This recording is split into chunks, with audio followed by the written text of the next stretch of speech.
കൂട്ടുകാരെ, ഇനി കുടുംബവിളക്ക് വെറും ഒരാഴ്ച മാത്രം. അതേ പ്രേക്ഷകരെ, വെറും ദിവസങ്ങളിലോട്ട് ചുരുങ്ങുമ്പോൾ കുടുംബവിളക്കിൽ നമ്മുടെ രോഹിത് എത്തുന്ന ദൃശ്യങ്ങളാണ് നമുക്ക് പ്രൊമോയിൽ കാണുവാൻ സാധിക്കുന്നത്.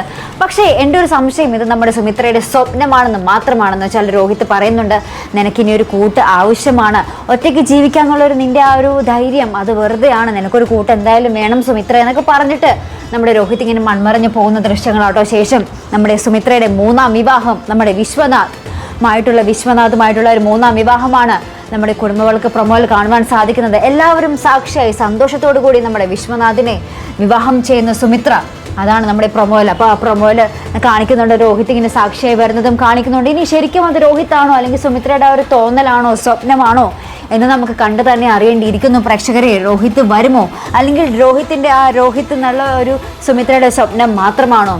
നമ്മുടെ പ്രേക്ഷകർക്ക് ഇപ്പോൾ ആകാംക്ഷ കൂടിയല്ലേ. എന്തായാലും രോഹിത് വരണമെന്ന് തന്നെയാണ് നമ്മുടെ പ്രേക്ഷകരുടെ ആഗ്രഹം, ആവശ്യവും. നമുക്ക് കാത്തിരുന്ന് കാണാം, രോഹിത്തിന്റെ വരവായിരിക്കുമോ അല്ലെങ്കിൽ അത് സുമിത്രയുടെ സ്വപ്നമായിരിക്കുമോ?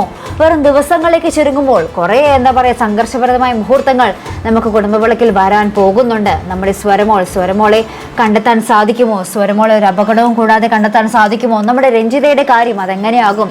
രഞ്ജിതയുടെ ഒരു പകപോക്കൽ, അതിൽ നിന്നും സുമിത്ര എങ്ങനെ രക്ഷപ്പെടും? നമുക്ക് കാത്തിരുന്ന് തന്നെ കാണേണ്ടിയിരിക്കുന്നു പ്രേക്ഷകരെ.